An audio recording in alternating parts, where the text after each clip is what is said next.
मेरी पहचान सिर्फ इतनी है कि I am born in India.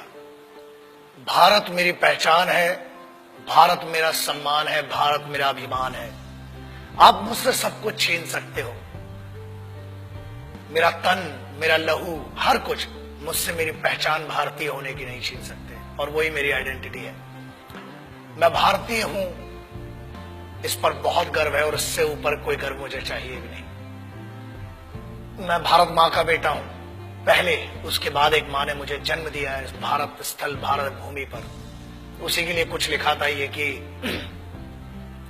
काश मेरी जिंदगी में सरहद की कोई शाम आए, जब कुछ हो तो बॉर्डर पर हो। काश मेरी जिंदगी में सरहद की कोई शाम आए, काश मेरी जिंदगी मेरे वतन के काम आए। न खौफ है मौत का और न आरज़ू है जन्नत की, मगर जब कभी जिक्र हो शहीदों का, काश मेरा भी नाम आए, काश मेरा भी नाम आए। This is what I would love to introduce myself like that. अगर कोई पूछे कि कौन था वो, जब कोई पूछे मेरे बारे में, तो मेरी ये पहचान लिख देना, उठाना मेरा कमांडो डैगर और छाती पे हिंदुस्तान लिख देना। कोई पूछे पागल था वो कौन, तो भगत सिंह और क्रांतिकारियों का चेला और इंकलाब का गुलाम लिख देना।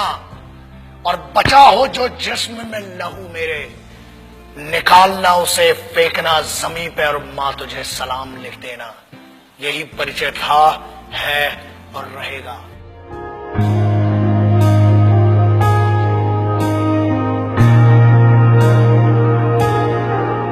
आजकल बहुत एक मुद्दा चल रहा है, देशभक्ति।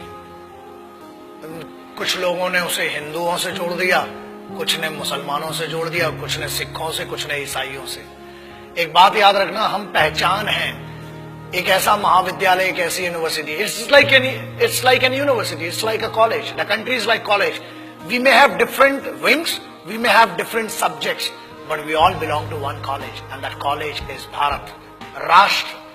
आप उसको हुब्बुल वतनी कह लें उर्दू में, अरबी में, उसको आप जननी जन्मभूमिश्च कह लें आप संस्कृत में, आप मादरे वतन कह लें, वतन की इज्जत कह लें, आप कुछ भी कह लें। आज बहुत जरूरी हो गया है उस ट्रेटर, उस गद्दार, या बेहतर लैंग्वेज में उसको गद्दार और चूतिया कहेंगे, उसकी बात करना जो आज की डेट में बड़ा सेलिब्रिटी बन के फिर रहा है।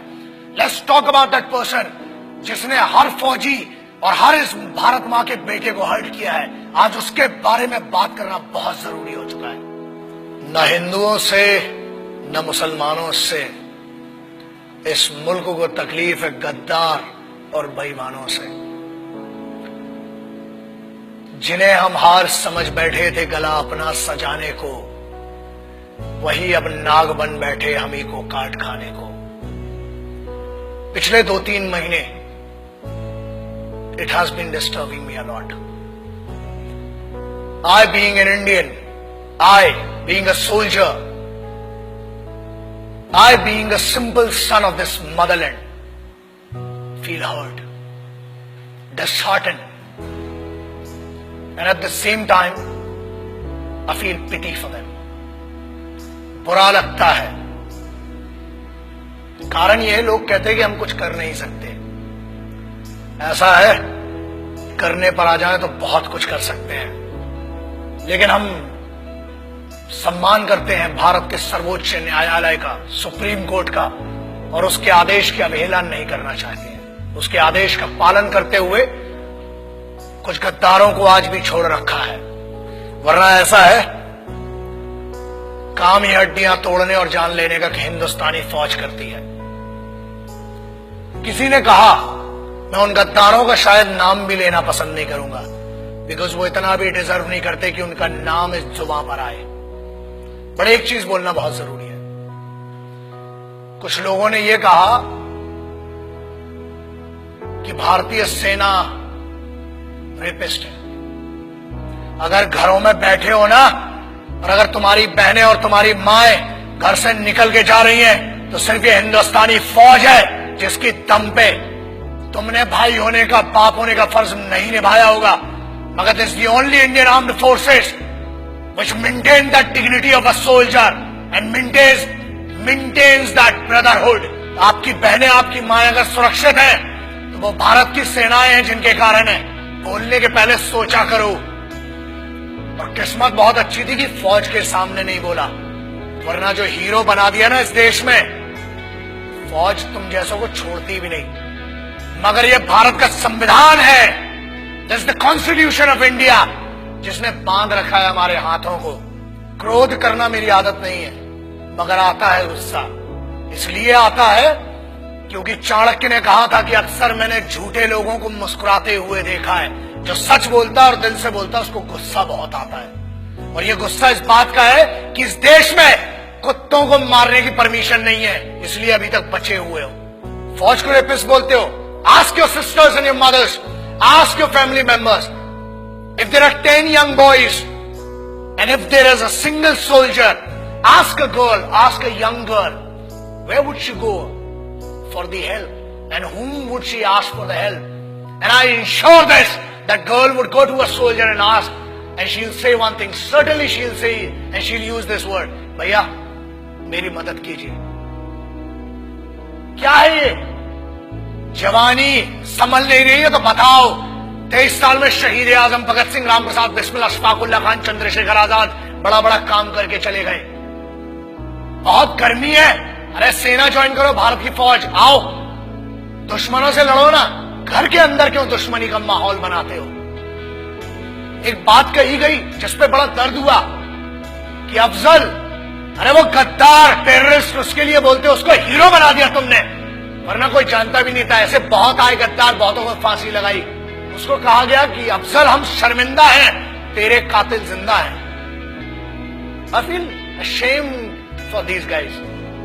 तेरे कातिल मतलब क्या है? What do they want to say? तेरे कातिल कौन हुए? भारत का संविधान, सर्वोच्च न्यायालय ने उसको फांसी सुनाई है। हर हक दिया इस बात का कि पहले आपकी पिटीशन दायर हो, आपके ऊपर पूरा मुकदमा चलाया गया। अरे समस्या ये, हम तो आतंकवादियों को भी क्या बोलूं, भाषा फिसल जाएगी तो बहुतों के परखच्चे उड़ जाएंगे। आप कहते हो कि तेरे कातिल, चलो it means you are blaming the constitution of India. Bharat के अगेंस्ट में कहने की न हमने तुम्हें छूट दी है और न आजादी। आजाद हुए हो तो भी इस फौज के कारण और उन क्रांतिकारियों के कारण जिनने अपना लहू बहाया है इस मिट्टी के लिए। तब बना है भारत का संविधान। You can not insult, you can insult me as an individual, you can insult one person, मतलब जो पीठा, जो न्यायाधीश थे, जो वो लोग थे जिनने फांसी की सजा सुनाई, आप उनको कह रहे हैं कि वो कातिल थे। अरे धिक्कार है आपके ज्ञान पर। I feel ashamed for it. पहले आप अपने फैक्ट्स क्लियर करें। अरे जेएनयू के एक लौंडे ने ये कह दिया तो उसको हीरो बना दिया।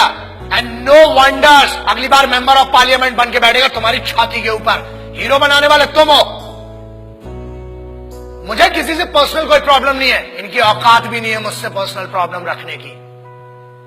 लेकिन एक बात याद रखना, किसी एक बेवकूफ ने यह कह दिया कि भगत सिंह जैसा है। अबे शर्म करो and clear your facts before you compare that guy with revolutionaries.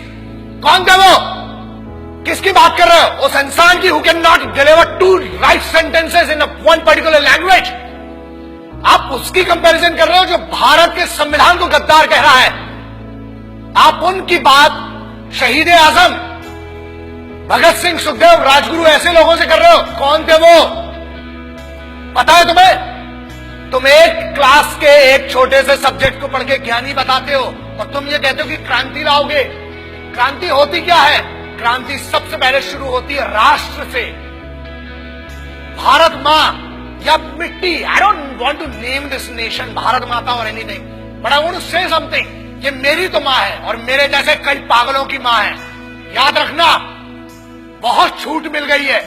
अपनी आजादी का गलत उपयोग मत करो, वरना अगर छूट देना आता है तो लगाम लगाना भी आता है। बोलने की आजादी है, ठीक है, हमने आजादी दी है, बट वो आजादी किसने दी है? The freedom has been given to you by the constitution of this country. The honourable supreme court has some guidelines. The honourable constitution of this country has some guideline and we must respect that. आज आप एक बंदे को जिसको जमानत पर छोड़ा गया है उसको हीरो बना दिया. मेरा उस बच्चे से और मेरा उस लड़के से कोई पर्सनल प्रॉब्लम नहीं है, मगर याद रखना इस देश का हर दुश्मन मेरा दुश्मन है.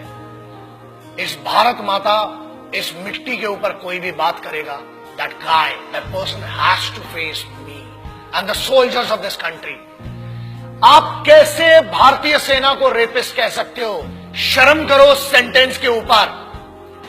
अगर आज भी बच्चियां सुरक्षित हैं, if the Indian youth, if everybody, whoever is doing whatever they want to do, if this freedom has been given to them, it is just because of one thing, that Indian Army, Navy and Air Force, the Indian Armed Forces are fighting for you day and night. जब तुम सोने जाते हो तब उनकी duty का वक्त शुरू होता है. शर्म खाओ इस बात के लिए. और याद रखना, भारत को तोड़ने की कोशिश मत करो. न हिंदुओं से न मुसलमानों से इस मुल्क को तकलीफ थी, है कुछ गद्दारों से और कुछ बेईमानों से. And I am telling you on behalf of every Indian. यार आप क्या बात करते हो? मैं इस देश के यूथ का सबसे बड़ा फैन हूं और मैं कहता हूं, मैं इनका फैन हूं, भारतीय युवाओं का. The Indian youth, I am your biggest fan. और याद रखना, अपनी आजादी का गलत उपयोग मत करो, क्योंकि आप जिस ट्रैक पर ले जा रहे हो, तुम इसलिए बचे हो आज तक क्योंकि भारत के संविधान ने आज भी जानवरों और कुत्तों को मारने की आजादी नहीं दी है. अगर होती तो कब के निकल चुके होते. और आज भी इंतजार कर रहे हैं कि तेरा निर्णय सर्वोच्च न्यायालय करेगी. और अगर नहीं किया, keep my words and take my words. ये चेहरा याद रखना. हम बोलते कम है, घसीटते और मारते ज्यादा है. जय हिंद, वंदे मातरम, इनकलाब जिंदाबाद, भारत माता की जय. याद रखना.